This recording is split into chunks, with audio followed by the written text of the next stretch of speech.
Right, welcome back guys. We are back in the workshop and as promised I'm doing a video on ALs Volvo. So this is, for anybody that doesn't know, this is a 265 Volvo. It's a 1981. I would show you the reg, but Al doesn't want me to. And Al's had it pretty much since new. I think he's actually the second owner of the car. And there's a massive history on it. It used to be a max power kind of style car with a massive stereo system on hydraulics. And these wheels used to be chrome. These are old Team Dynamics wheels. Some of the OG boys will probably know that. And it's still on hydraulics, but we've done a lot of alteration to the car. And it's now a 262. So it used to be a 265, which means it was a 5-door. And now it's a 262, or 263 in fact, because it's now a 3-door. So the main job this came in for was to be made into a 2-door. But before we got to that job, which is what it booked in for originally, let's just say it foisted me straight away. What? What the? And if anybody knows me and watches me on Instagram and stuff like that, I don't do rust. But guess what we had to do? We had to do rust. So first thing we had to do was basically completely do the back of the car. The whole rear pockets were completely gone either side. And if anybody knows these well enough, the spare wheel well actually protrudes the bottom of the body. So we completely changed that and shaped our own panels in the back and also brought it down lower to hide the original fuel tank. And that was why we did that. And these are now completely symmetrical either side. We also mini tubbed it and redone it a little bit where Al had done it before and got all that done, and so he can tuck the wheel loads. And now this is a completely custom frame made in house here. But the original one used to be up here with the stereo system, and now we sunk it below the floor to basically hide it away. And I've given him a lot deeper boot floor to get rid of the hydraulic pumps and get them out of the way as well. So that's one job that was kind of done. And bearing in mind, all this was rotten. So there is one point where I might even put these few clips in the video, where this was completely gone and you could walk in here. So yeah, I mean, it kind of barrel rolled into something, but we got it somewhere near now. Of course, the boot was rotten. Bottom corners, these corners were absolutely rotten, and really just kind of escalated from there. This wasn't actually part of the plan on the original list that Al gave me. He wanted it was my idea a little bit, where he wanted to kind of add a spoiler to the car to create the roof, make the roof even longer in a way, but also make it look kind of factory. So we cut the bead roll in it, and we followed some of the lines and made it look factory there, and try and follow all the lines around here as well. And that actually bolts on underneath the original hinges, so it can't come off whether it wants to or not.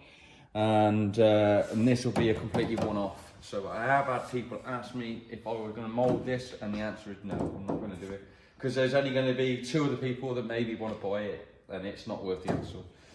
So yeah, as you know, it's been a long process. I've had to basically put new rails in all the way down here.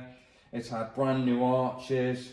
It's had a roof section here that was all redone. It's just never ended. It was kind of one of them jobs that just really escalated into something, and it was just the way it was. It had new inner outer sills. It's had a completely custom floor pan this side. If I can open the door. And so this was a section that Al got me, and it was kind of made. And this whole back section I completely fabricated myself and put the original patterns in the floor. So that looks factory. And also you can see on that side that it's had a brand new exhaust tunnel. Because why has it got a massive exhaust tunnel? Well, the reason why is, well, Al Mac wanted to escalate this car a little bit more. And this was already in the car planned for a while. So anybody that doesn't know, this has got a Chevy ALs fitted into it now. The head's actually been removed. and it was going to have the exhaust system done while it was here. But for whatever reasons, we can't get all the pulleys and the front water pump and everything at the same time. So Al said he's going to take it away, he's going to do a load of the work, get them, and then come back to me. Now, while I had it here, I did the whole exhaust tunnel. Now you can see here, you can probably see there's a hole here. So the plan was to have the turbo mounted here, and we were going to have a downpipe that goes down there, runs down into the inner wing, and then across there into a side exit. Now the side exit has been made because we were pre-planning, and I fabricated, and this is exactly the same shape as the sill, as you can see down here. So made it look like a factory thing, so it pierced through the body, even gave it like a little bit of a swage. So that will go underneath there and that'll blend in. And it's got plenty big enough box to keep it quiet, bearing in mind the turbo LS is quite quiet anyway. So as you can see, it's one of them jobs that's kind of escalated into quite a big job, which is nothing unusual around here, you know, that's normal. And apparently that's normal, that's the way it happens now. So this was booked in for 2 months and ended up being here almost 2 years. But I haven't been on it flat out, I've been on it now and again.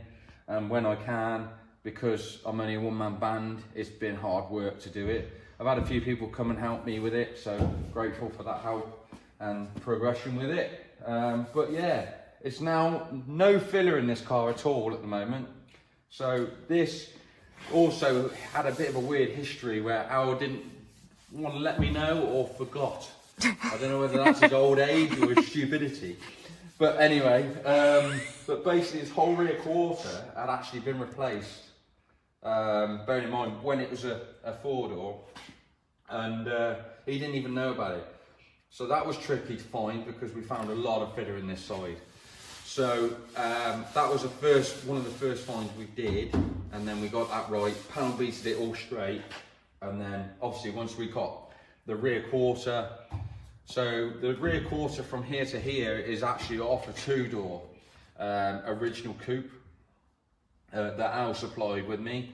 So that was a massive saving grace because it would have been a lot of work to make a front door longer and stuff like this. This is obviously, again, a door off a 2-door coupe. So we kind of combined that together. There was a few different ideas floating around with me and Al about, we were worried about this back window being too long.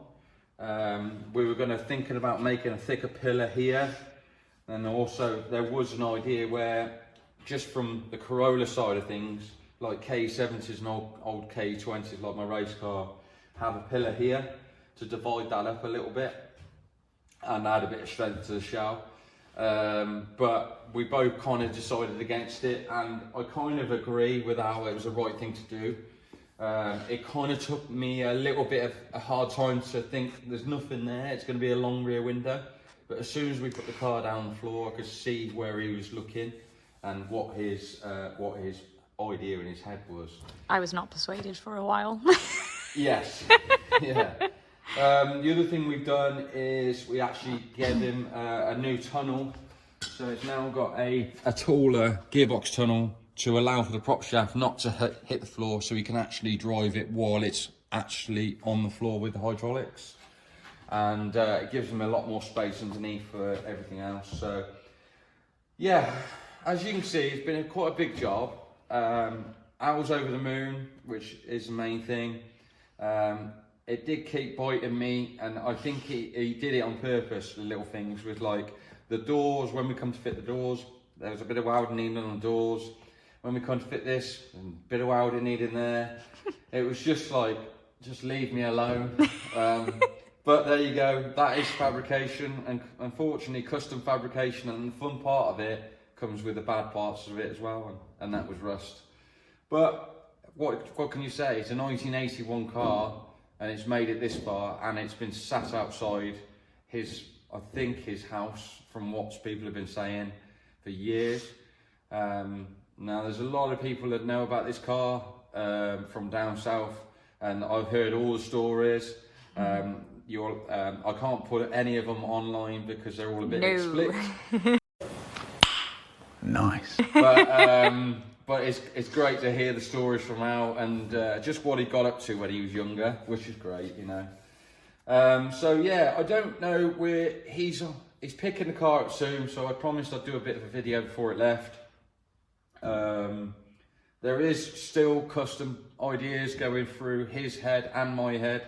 We're trying to think of a different way of getting smaller bumpers, tie it into the body, just to calm it down, because the front bumper and the rear bumper stick out quite far, and actually if you look down the side of the car, they're actually really far out to the actual body line.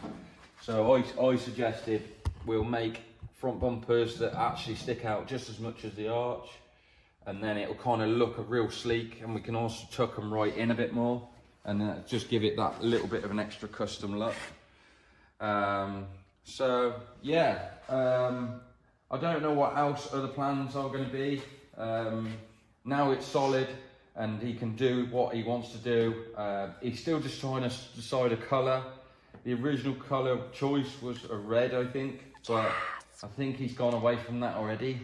And Boo! yeah, we'll see. I mean, I think as long as it's anything but orange, I think he'll be happy. Yeah, yeah. Because I don't think the orange was his choice. I think it was a mate's choice, and he was locked out of the paint booth. Let's put it that way. But yeah, it has been quite an exciting build. I am looking forward to seeing where it goes and what the plans are. Obviously, ALs Turbo, it's going to be fast, but it's going to be on hydraulics. So it's going to be like a fast cruise car. I don't think it's going to be anything more than that, but Al Mac is also a drag racer, so we'll see. Yeah, so it's been exciting, it's been challenging, but it's been great to deal with Al. Just not only, this was the first thing that he dropped off, and with this, in the time that this has been here, his race car's been here from the impact with the wall, and got that repaired and custom stuff and all that rigmarole. His son's car, his Monte Carlo, was here for a cage and updates and a few things for that. So that was kind of done as well. So this kind of got pushed back a little bit here and there because of Al, so it's his own fault for it being there still. And yeah, so I hopefully we'll follow on with the story, and if we hear any more or we can get any video clips off Al, we'll do it and we'll get on the case. So fingers crossed. But hope you like this little story about Al Mac's car and where it's going to go and some of the history. There might be some more updates on it in the future. We'll see how it goes and what he's got planned, and we can go from there. But thanks very much for watching.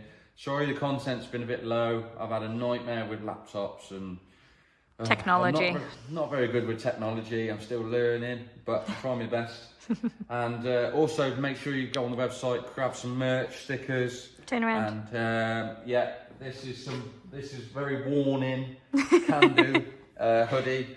So make sure you get to the website, grab, there's even mugs and all sorts of stuff, and there's also custom stuff that I cut with my plasma cutter. So if you need anything custom for your car, I might be able to make it for you. Please do not hesitate to get in touch. And I appreciate you watching. We'll see you in the next one.